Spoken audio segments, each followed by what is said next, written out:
So today we have an exciting speaker to share with you. Someone who is one of the things I love is that she's going to be a great teacher as well, because she has a back. She's written like 5 books and teaches classes and things like that. So she's really used to sharing what she knows, which is super helpful. And she has been on a spiritual journey her whole life. Was super drawn to Feng Shui as her pathway, and sharing about that, teaching others about the 5 elements. Feng Shui, as you know, is based in Taoism. And so the 5 basic elements and how those affect your space. And this has been what she's been doing for the last many years, but she also, like many of us, had a corporate background, a business background before that. So she's been a lawyer as well. So she has a mix of as an entertainment lawyer, and then also the spiritual background. So she tends to merge the two. So she's looking at it from the perspective of thinking about yourself and the work that you do in the world. And that could be whatever your work is. You guys know my work as a healer and a channel. A lot of you guys are also on that path. And so how do we use this idea of the 5 elements to help us in terms of our strengths? Hey there, Brandy, I see you. And so that is what Tisha is going to share with us. So I am super excited to introduce you to Tisha Morris. And let me go ahead and pin you, Tisha, so everybody can see you. All right, there you are. Oh, I'm big also. Well, thank you, Anne. That was a very synthesized and introduction, and it's just a pleasure to be within your soup, all this wonderful energy soup, and I appreciate everyone having me.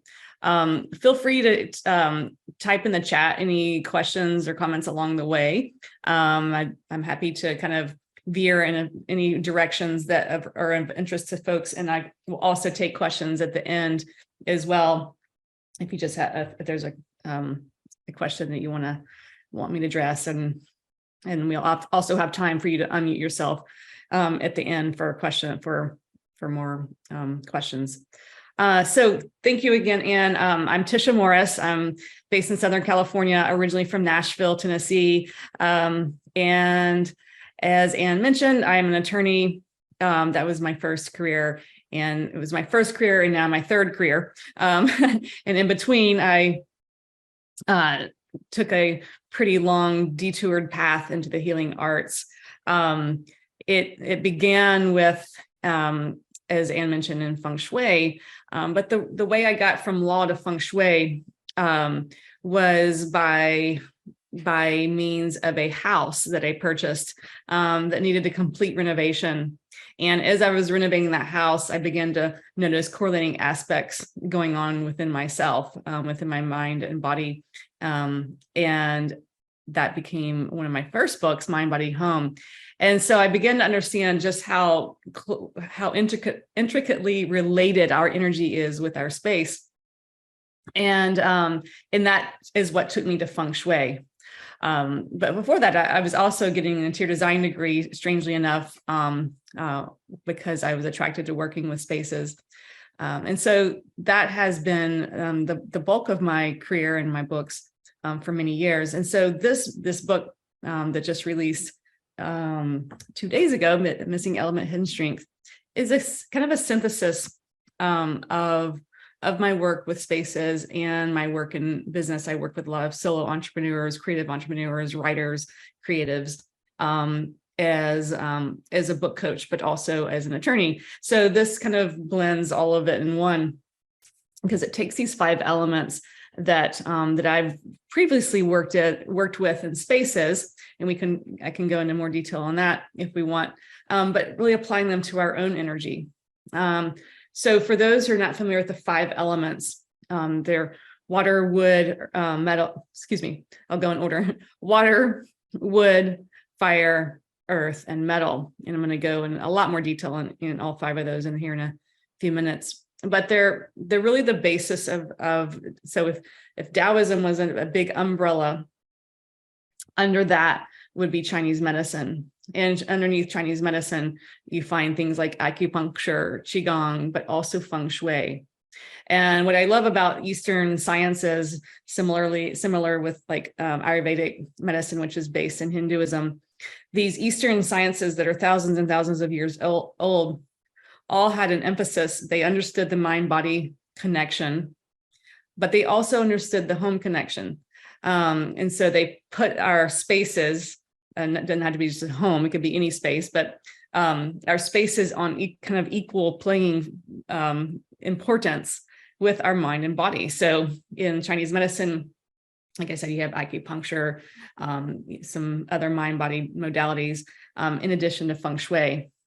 And the more Hindu based sciences, you have Ayurvedic medicine, yoga, and their space modality is Vastu Shastra. I've not been trained in that. And I chose the Feng Shui path. Maybe I don't know why Feng Shui kind of took off became more popular in the West. There's some teachers that brought it over from the East into the West and made Feng Shui a little more popular than Vastu Shastra. So what I love, like I said, what I love about this is that they understand the intricate relationship with our energy and our space energy. And so that became the focus for much of my studies. And so now those 5 elements, so the 5 elements in Chinese medicine is the same language that you speak, whether you're an acupuncturist or Feng Shui consultant.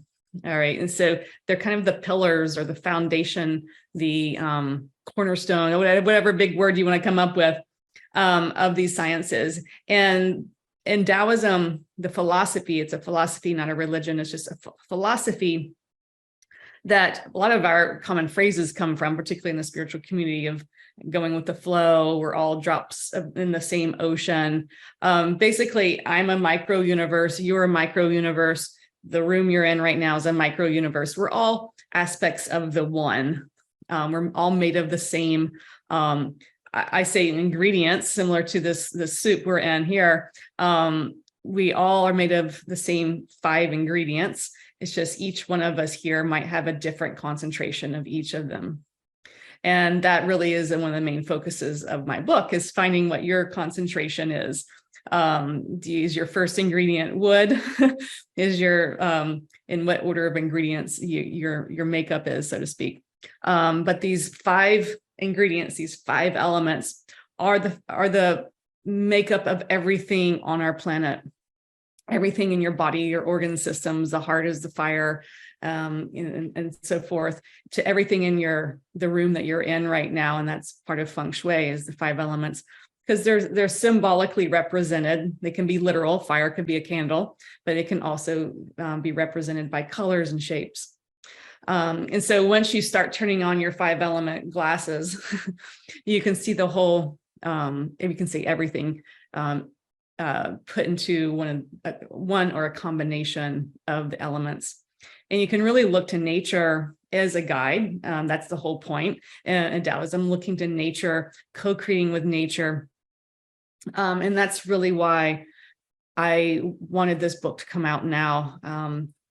We now more than ever need to look to nature as a guide, co-create with nature and with each other in a collaborative, harmonious way, and also within our own selves. So that really is kind of the Trojan horse of this book, is looking to nature, looking and working closely. There's a science called biomimicry. I'm not sure if anyone's familiar with that. We look to nature as because nature's intelligence is far beyond the human intelligence, looking to nature for even product design and so forth. And so looking to nature for how it does the creative process. So the 5 elements is a cycle, and we'll go through it here in a minute, and you'll find that anything that you take on, whether it's trying to write a book, start a podcast, even in starting a relationship, it goes through this 5 element cycle, because the 5 element cycle is how we all got here and how we're all going to leave as well. You can keep on looking out my window because my garden is right out there. And if you look to your gardens too, or just a potted plant, you have the 5 elements all right there. the actual plant would be the wood element. The sun that you need would be the fire element. The water that you need would be the water element. The dirt in the dirt, sometimes a container, would be the earth element. And then the nutrients, the minerals that nourish the dirt, is the metal element. And so if you think about gardening, and you think about that balance of, if it's extra sunny, you're going to need more water, or having the right amount of mineral constitution in the dirt to really make that plant thrive, and so forth. All of that balancing, you can keep a plant alive, perhaps, and you can survive, but is that plant thriving? And then when you have the right balance of these 5 elements, that's when you're able to thrive. And that's really the overall point of this book, is helping you thrive and not just survive. In these times, sometime any given day, either and both are important, right?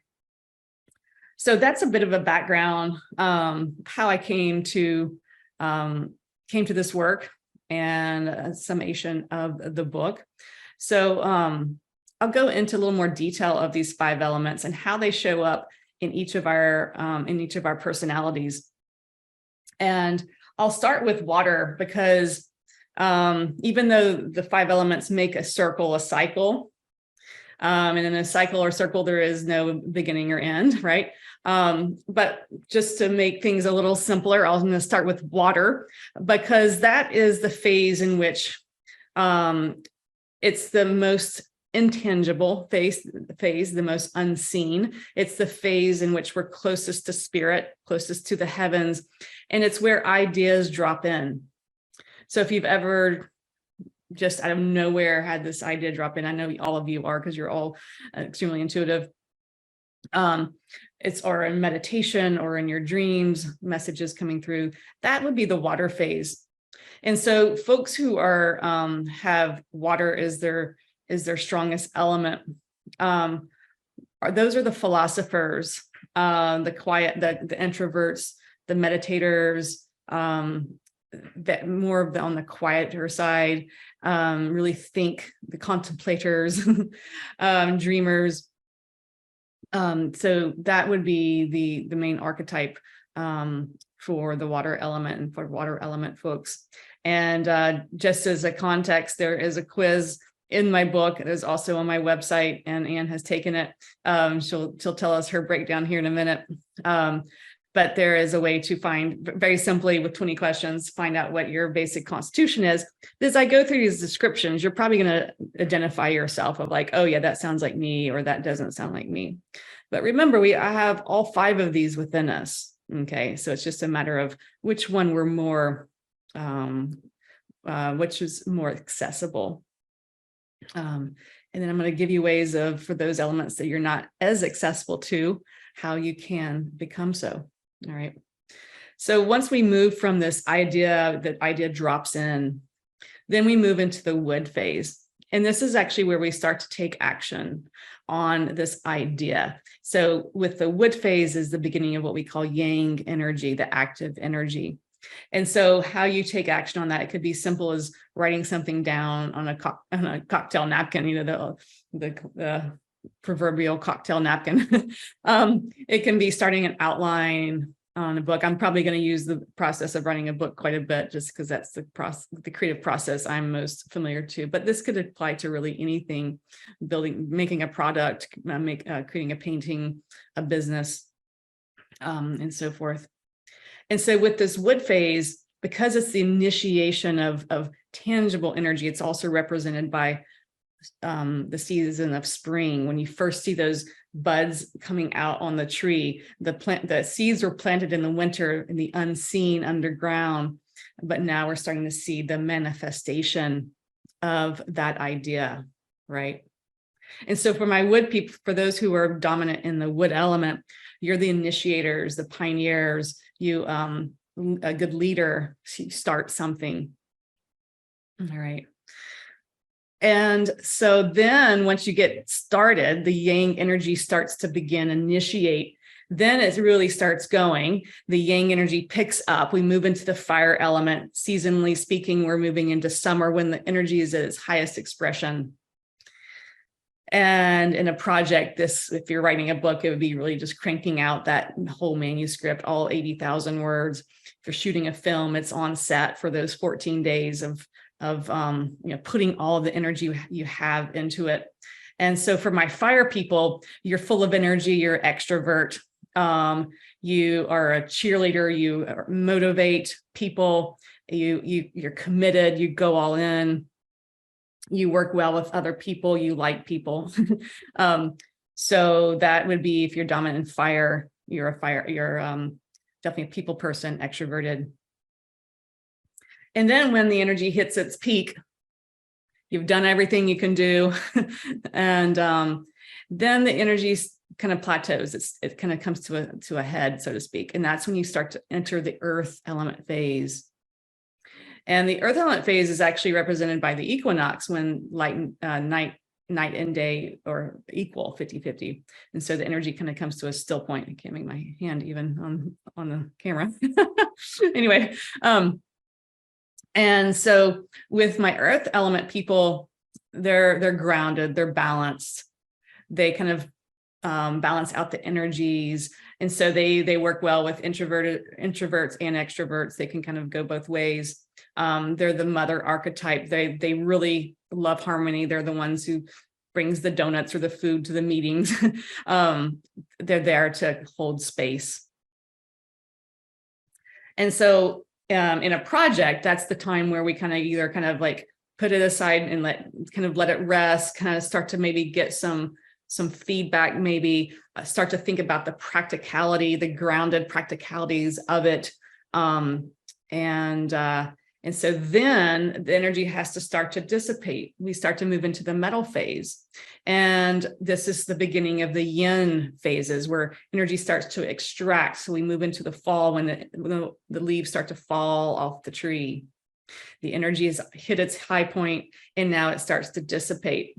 And so in a project, this is the editing phase, when you have to start taking the words out, maybe moving things around.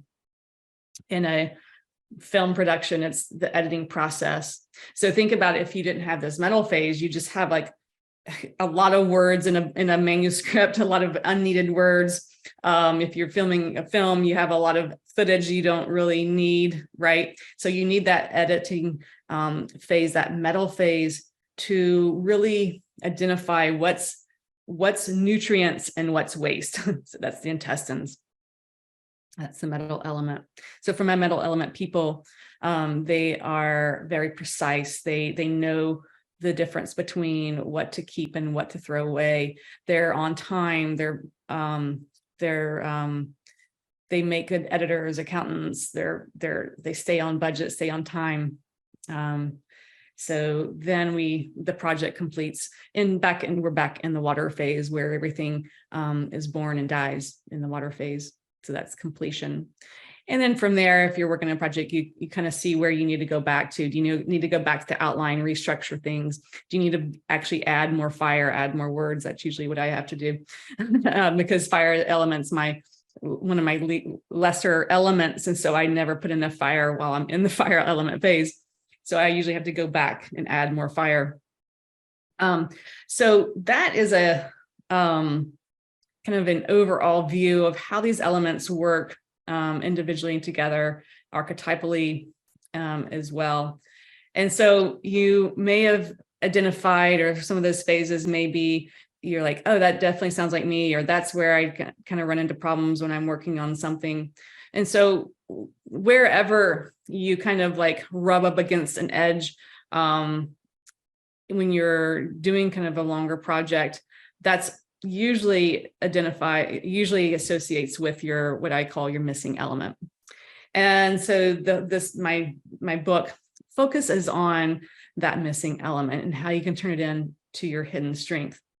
So we've all finished projects, we've all launched something, whether it's an art project, or even this shows up in personal relationships, in marriages, or all phases of the getting to the dating, which is the wood element phase, falling in love, this is a fire, and then kind of getting into a comfortable place, which is earth, and then you start kind of like nitpicking and like, I could do without that part, which is the metal phase, and so forth. So everything goes through this cycle. It's also the cycle of just our every day. We wake up in the wood phase, we get going in the fire phase, kind of hit a plateau in the earth phase, and we start to wind down the metal phase, and then go to bed in the water phase. And the same with our life trajectory.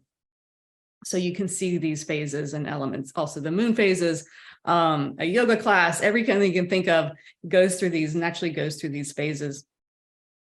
Anne, do you want to share with us your what results you got from the quiz? Yeah, absolutely. So, and you'll tell us hopefully how this all mixes together. But my top one was wood at 29%. Should I give you the whole list, or do you want to do one at a time? Yeah. So I got wood at 29, earth at 24, metal at 21, 18, fire at 18, and water at 9. And by the way, the quiz was super easy to take. So it was like, the questions were not like, you didn't have to sit there and think for a long time. It was like, it was fast. Good. Okay. Wood, earth. All right. That's a nice, so that makes your, what I call your missing element, water, which clearly you're not missing it, because you clearly have plenty of water. So I would say, what I have here with Anne, I would consider kind of her constitution, her normal breakdown. Now, you can take the quiz, like it was how you feel that day, and that's a little bit more specific to that day, or you can think about it, how you kind of are in general. Did you take it as kind of how you are in general? It's a great question, because you're right. Like that in my life, I have certain days where I switch my days up. So some days I'm much more in the creative process, and some days I'm much more in the business process. So today was more of here we are doing wisdom soup today. Okay. And then tomorrow is a channeling. So you're right. It would be reflective. I think this is probably mostly accurate, but on other days, I'm going to be leaning a little bit more towards the creative side, a little bit more than this, I would think. Slightly That's what more. I would think as well. Yeah. So these elements also show up in our physical characteristics. So I can often look at people just from their facial. There's actually an ancient Chinese reading that's a science that correlates with the 5 elements. So, and I can see water in your face. So I think you are normally have more water. So I would not put that as your missing element. I would say fire is actually your lowest, which is what you scored next to lowest. You're right. I think you're right. Yeah. And so wood, you're obviously, you're a pioneer, you're always starting new projects. Wood is my highest as well. And so we're quick starters. Probably likely you have a lot of projects you've started. And not that you haven't finished them, but it's more like, I love starting a project. and I know if it's one that's going to really, I'm going to follow through the fire phase. And then I know, that there's those that do, and there's those that don't. But the fire phase is where I kind of no pun intended, but lose steam. Which, speaking of steam, that's fire and water put together, right? So a lot of times in the fire phase, you need that water, which is the spiritual, the why, why am I doing this? What's the bigger picture of why I'm doing that? And that's oftentimes what we need. We need that water to keep us going through the fire phase. So these cliches they're here for a reason. So we're gonna in a minute when I talk more about your missing element, we'll use you and me as our missing fire examples. Perfect. Yeah. All right. Thanks for sharing. I will say something else about the wood and earth being the top. Yeah. That's actually a really great combination. So as far as your top 2, a lot of times our top 2, they'll either be super compatible elements, or they'll be conflicting kind of opposites. And wood and earth are opposites. So in the 5 elements destructive cycle, earth takes over wood. I won't get too geeky on this, but so wood and earth are opposites. And so it's actually an internal balancing that you have. It's like you have these, you quick start these projects, but you have the earth, the grounding to actually build on it. And so if you don't have that earth, which I'm often deficient in, then it's like a tree without a good root system. And the first storm that comes by is going to wipe it out. Oh, so that's a really nice, really nice. So how would the fire, I guess you'll tell us how the fire would show up as a weakness then. And I was a little confused when you said that you need fire and water together. I was confused by when you said those two help each other. Maybe you could explain that a little bit more. Okay, sure. Yeah, because I was confused. Okay. So, I mean, there's all the elements relate to each other in some way. I mean, you can look to nature. So if there's a lot of fire, a lot of sun, you're going to need a little bit more water to, balance it all out. Oh, so okay. in the 5 element, if you're looking at it as a cycle, as a creative cycle, the water phase is that why of you have an idea. I had this title just dropped in out of nowhere many years ago, and it came in through the water phase, but I didn't have the why yet. Why is now a good time for this book? I didn't have the why yet until several years later, and so my why came the beginning of the pandemic, and I quickly saw that it was going to forever change the workplace, and that more and more people were going to be working from home. And there was the beginning of the Great Resignation of a lot of people changing careers, starting their own business, and so I wanted to help kind of creative entrepreneurs and those working solo, and to help them manifest their projects. And so that became, and also seeing that we needed to work, at least lean on or look out the window nature became a bigger part of our lives during that time as well. And so really the basis of this book being Taoism and looking to nature as a guide. So my why began to come into place, and that was all in the water phase. And that kept me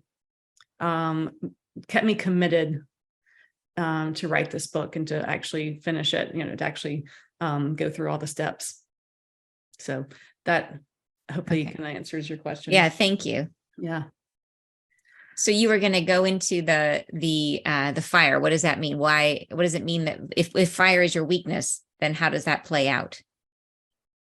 So fire is the most energy output in a project. It's where you so fire, as I mentioned, is like you're a people person, you're energetic, you're very active. And so if you're not, then if that's low, then you're not going to be those things. And that's fine. So there's no right or wrong of what your element constitution is. There's no right or wrong. The goal is not to be even Steven on all of them. That's not the goal. The goal is now to kind of know what your constitution is, where you might kind of be not completely embracing one of the elements that you might need. And so there's ways of kind of filling in this element, this missing element. And so for each of the elements in the book, I give you ways of incorporating the element into your space, into your environment, into everyday activities, and even into your wardrobe. So when you've heard the cliche of like wearing a red tie for an interview. Well, that's red, that's fire, that's energy. It's energy that you want to have in an interview, power. Whereas if you're going to go meditate at a yoga studio, you might wear a little more quieter watercolors, which is black. And so these elements, like I said, show up in every way. And if you understand how they show up, you can use them more consciously. So for me, when I'm in the process of trying to crank out the fire phase of a project, I literally light a candle on my desk and have fire going. And so there's ways of bringing all these elements into our space, into our immediate environment.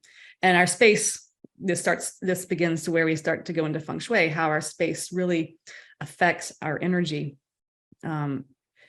So anything we surround ourselves, we have an energy field, right? Everything in our space has an energy field, even in inanimate objects. And so the interrelationship of our energy with our space's energy cannot be underestimated. That's super cool. So do you think, so, because it's really funny, even as you said that, I can totally feel the truth of that, that in a normal day, having a lot of red in my environment would not feel harmonious to me. Mm-hmm. And, but I could see how if I was trying to break, but I would feel like I would have to be in the right mental space. Like I would have to be wanting that and then deliberately choose it. It feels like, I mean, it's like, how does that play out with your natural strengths? Like, how do you suggest people work with that? Yeah. So we're usually drawn to what we're dominant in. And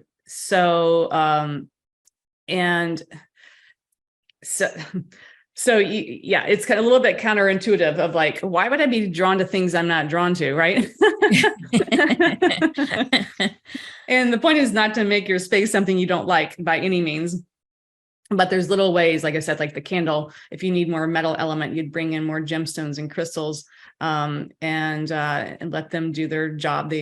Crystals are amazing in and of themselves. You can program and give them jobs, right? Yeah. But their overall arching job is that of the metal element, precision and focus. They're very precise in their jobs. I forgot your question. Oh, so I was curious about, like, in terms of being in my space, like you're right that what you just said, that I gravitate towards things that would be the things I'm comfortable in. And then, so how do you know when you need to bring it? Like, so for example, I would recognize if I was needing some of that fire, then I would deliberately choose it. But if it was on all the time, like if I had that red thing there all the time, it would feel uncomfortable. So is it, I guess what I'm trying to say is, in general, should we be emphasizing the things that we're good at, or should we be reaching for the thing that we're bad at, trying to get more balance? Yeah. Okay. So, and so by the way, I have a whole chapter on how you can collaborate with others. So you don't have to be all things yourself. This is where other people come into play, and collaborations as well. And also teams, and how forming teams around the 5 elements. So I'm not proposing that we all be everything.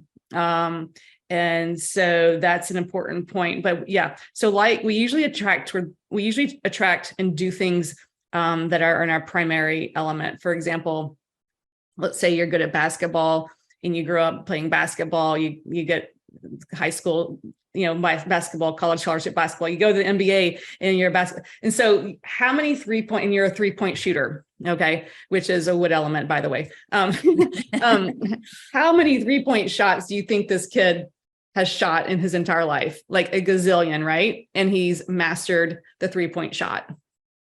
And so that is his primary element, or, represented by his primary element. Meanwhile, all this other stuff that one is not so good at, we're not going to put our focus on it, because, it's not as easy. It's not like, and then whatever we don't put our focus on, the attention goes where energy flows. Well, where attention doesn't go, energy is not going to flow. and so that, I'm not saying it creates an imbalance, but there is going to be some elements that are going to go dormant, kind of a shadow side. If we want to go into the Jungian space, it becomes a shadow. But the problem is when we start to create these stories of, I'm not a good speaker, or I'm not good at editing, or I'm not good at whatever this is, and it gets bigger. This shadow becomes bigger and bigger and bigger. So this is, a lot of just self reflection, self-analysis. But ultimately, it's not that I want you to, do things that are uncomfortable or do things you're not good at or whatever. And even though I do that, and like, I love getting beat at games, I'm like, oh, how can I get better? But it's about really up-leveling. If you ever feel like you've hit a plateau in your work, where, it's because you haven't, there's an edge, there's a growth edge you haven't, hit yet. And it's usually your missing element. So that makes a lot of sense. We have a couple cool questions too. Annie is asking, how or does one's Chinese astrology and birth sign play into this? So she says she's a wood dragon. Yeah, great question, Annie. And so yes, you can look to your Chinese astrology element. And I do find there's definitely truth to it, and it could be 100% truth. I like to do the quiz and compare it with your Chinese astrology element. And you'll probably find your Chinese astrology element either top or one of the top ones.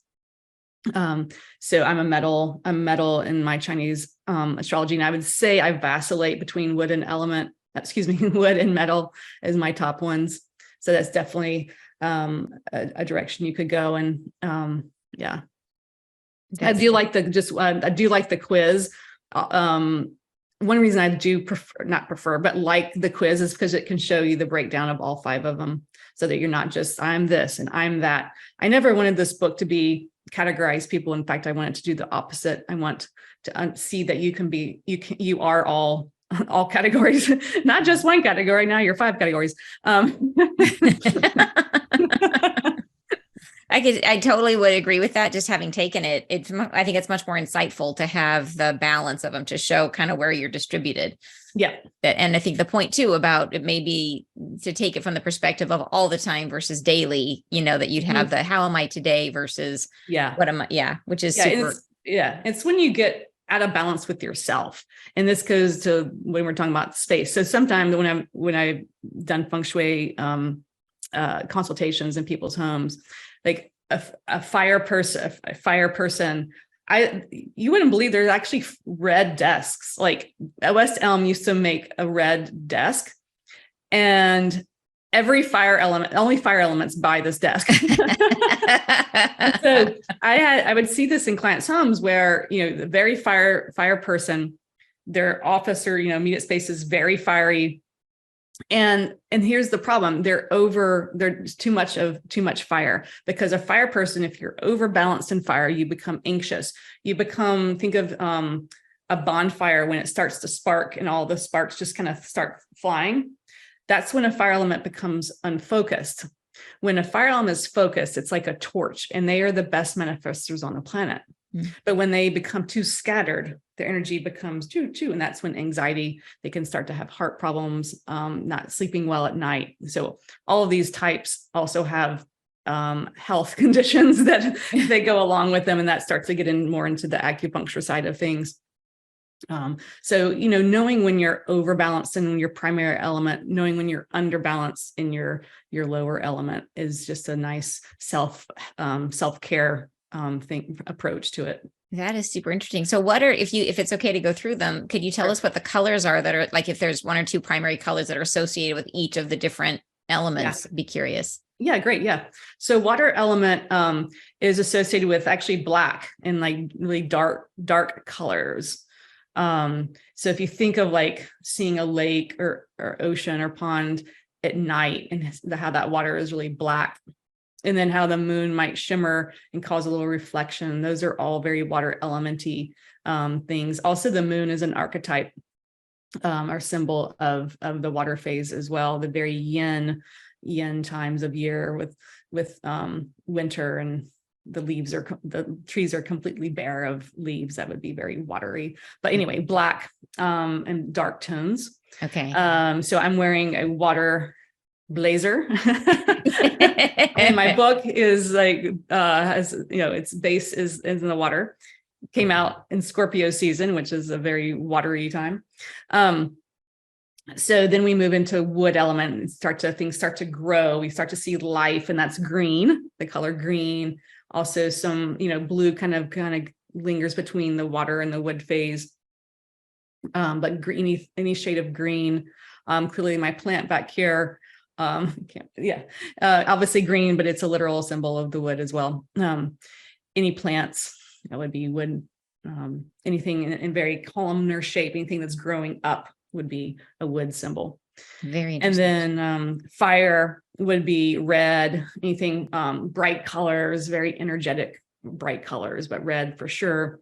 The shape of the triangle, the energy is pointing up and very focused. That would be a fire thing. And then any artwork that has these symbols, these images in them as well would definitely count. My horse back here, he's a fire element. So animals are considered fire elements. So he's my fire element that I have in my office. And then the earth elements are the grounded. So earth tones, browns, oranges, or deep oranges, burnt yellows. Bright yellow would be more fire. So you can start to see how the colors, as you go through the cycle, they start to bleed into each other. And then as we move into metal, that would be literally metal things. My little microphone here is a metal element, but I'll mention rocks, so stones and gemstones. And then the color would be white, actually. So I almost always have like a metal. I tend to wear metal type of clothes. Those are listed in the book of kind of a typical wardrobe of each of these elements. And so white, gray, some pastels, and metallics would be metal element as well. Interesting. And okay, that's, it's really funny as you're talking about this. I'm thinking about my parents. My dad, who passed last year or a year and a half ago, and he had heart condition, so that would be fire.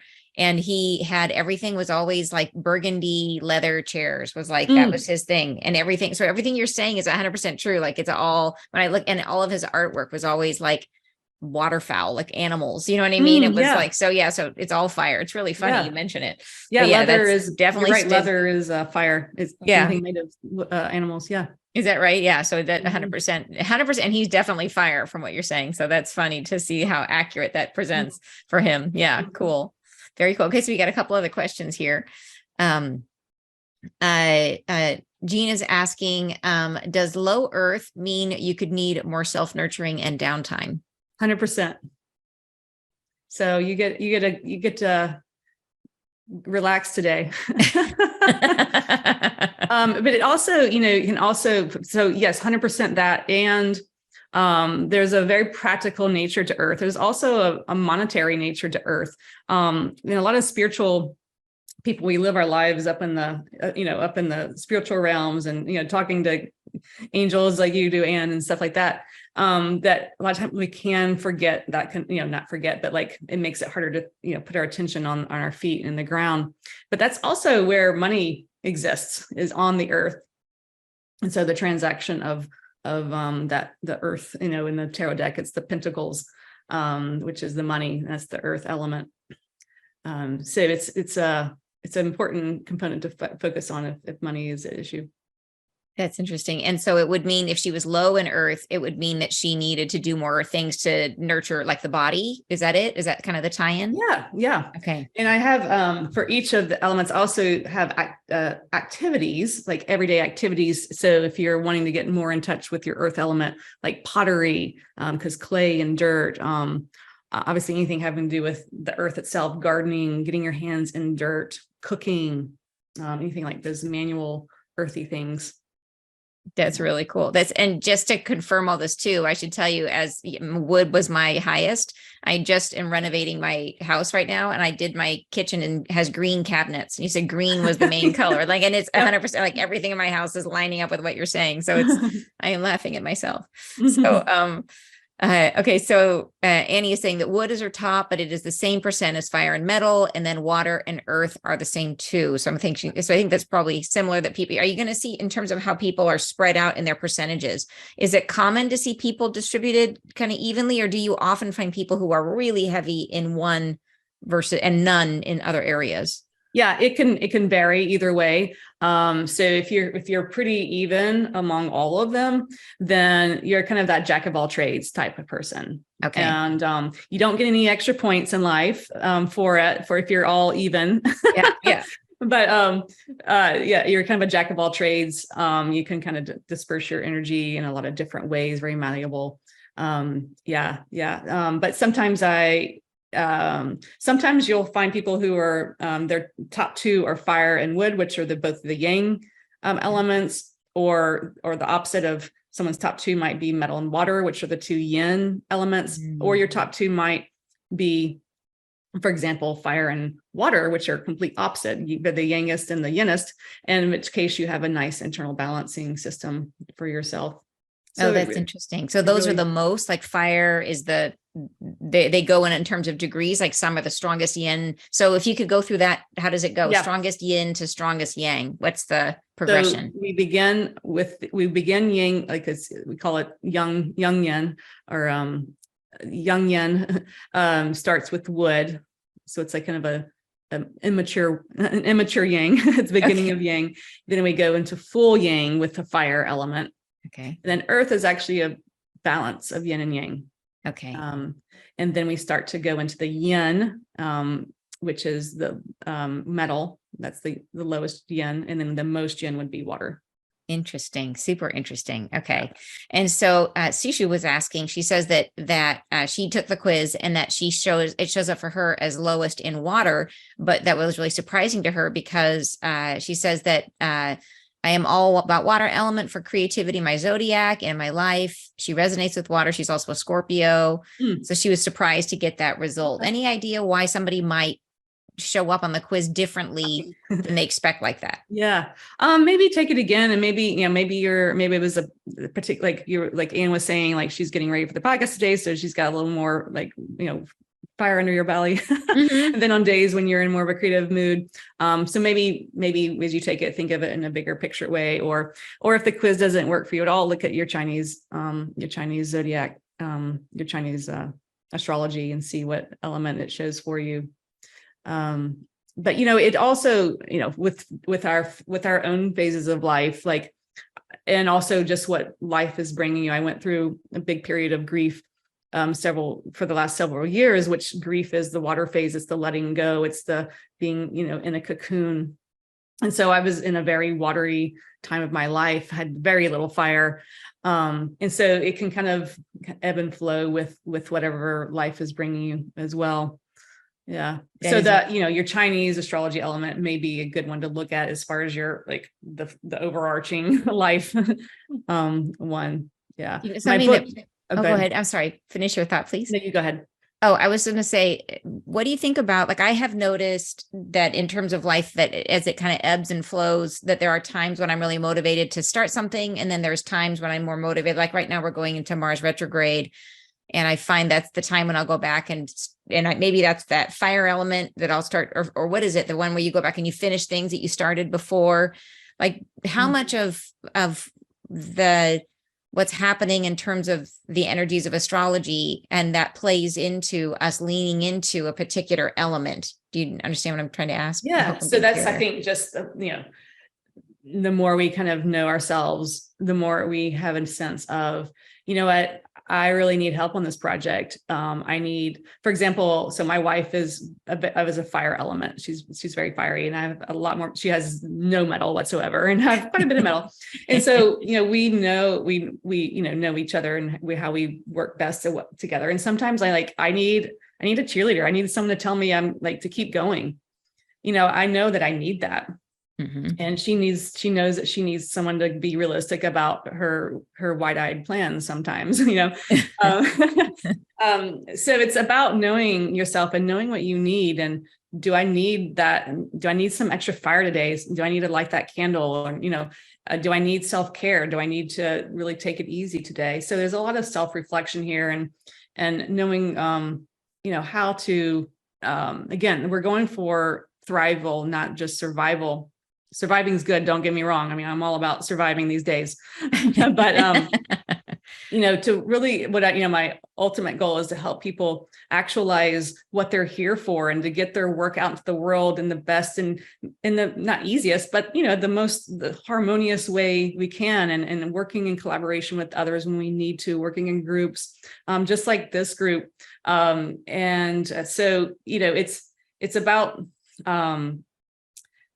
it's about really consciousness. Yeah. Yeah.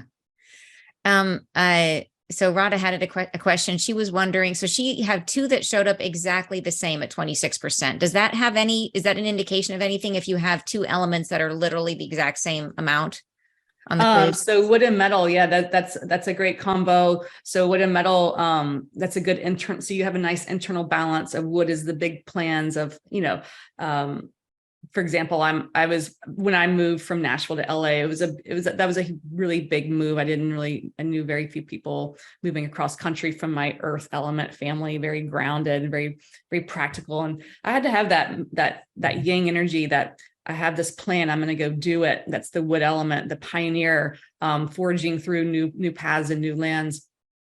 When you have that inner metal element, it's like, okay, how many miles do I need to get to before I, need to stay in a hotel, like the details. And so when you have wood and metal both at the top, then that can be a really nice combo of a realistic plan.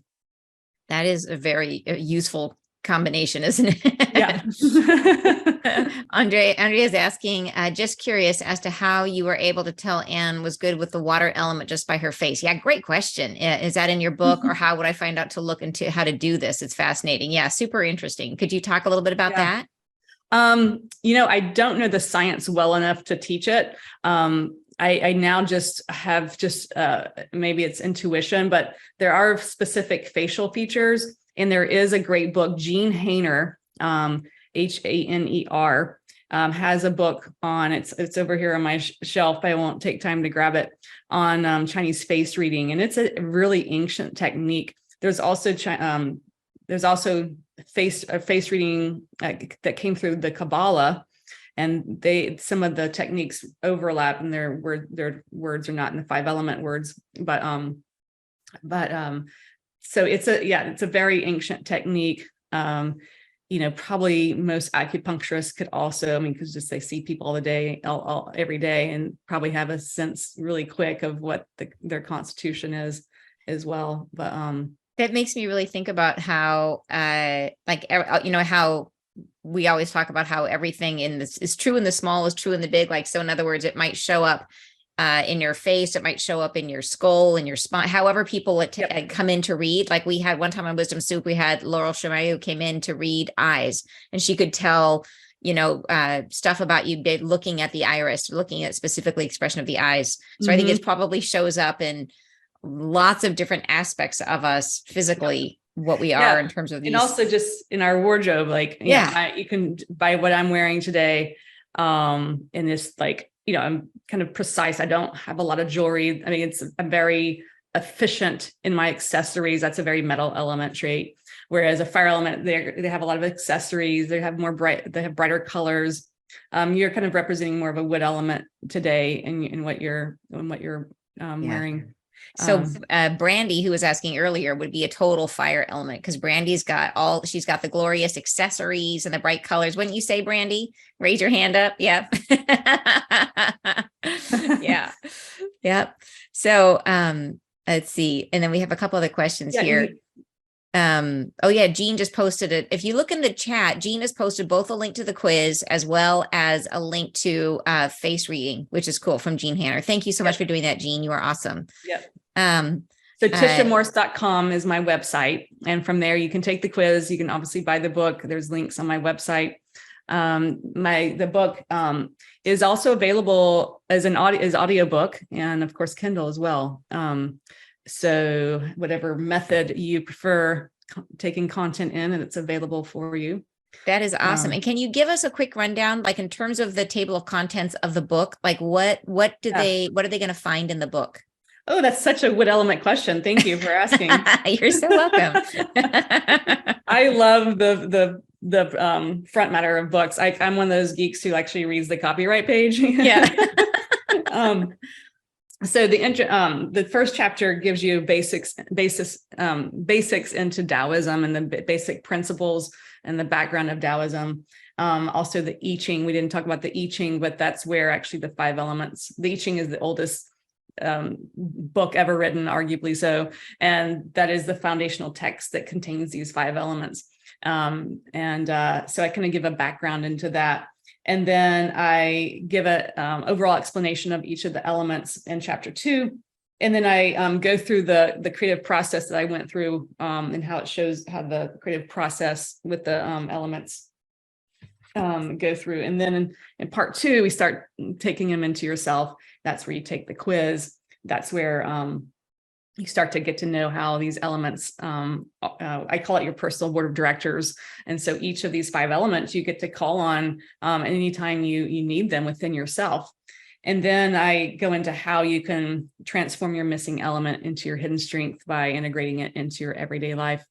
And then in part 3, I start to bring in other people, how we can collaborate with others. I match up all the element pairings that there are and kind of give you an insight of how they're going to operate together. Oh, and that's then the very final cool. chapter is in doing that with team building. Very, very cool. And so you could apply that to your family as well. 100%. Yeah, which would be interesting. So and then the part where you're giving them sort of the prescription of this is what they can do. Do you go into some of your background in Feng Shui with that, helping them to use Feng Shui principles? Okay. Absolutely. Yep. Super cool. I like to work for this type of work. I like to have you work in the space that you have the most control over. For me, it's this office. All the other spaces in my house I share with others, and that kind of goes into the Decorating with 5 Elements, my other book. But as far as your personal space, really tailoring it or customizing it to the energy that you need. Fantastic. All right. Well, you guys, this has been awesome. Trisha, I knew it was going to be a great conversation, and it was. Thank you so much. We have not yet really covered the 5 elements and things like that within 5 years. Amazing that we haven't talked about this. So it was just like, it was a gaping hole, and you stepped in beautifully to fill it. So thank you so much. I really appreciate it. It's been my honor. Guys, you'll see her. You got the links for the tishamorris.com. To find out more about her and the work that she does. She also does do helping people with their own creative process. As like I mentioned, she's written 5 books herself and helps other people with that process as well. So she's got a lot of skills under her belt. So, or on her belt, I should say, not under the belt. All right, you guys, thank you so much for joining us for Wisdom Soup. And we will see you guys. And Tisha, thank you. And we will see you guys again next month. It's always on the second Thursday of the month. And we will see you then. So have a great month, you guys. And I will have the recording out soon. Bye-bye.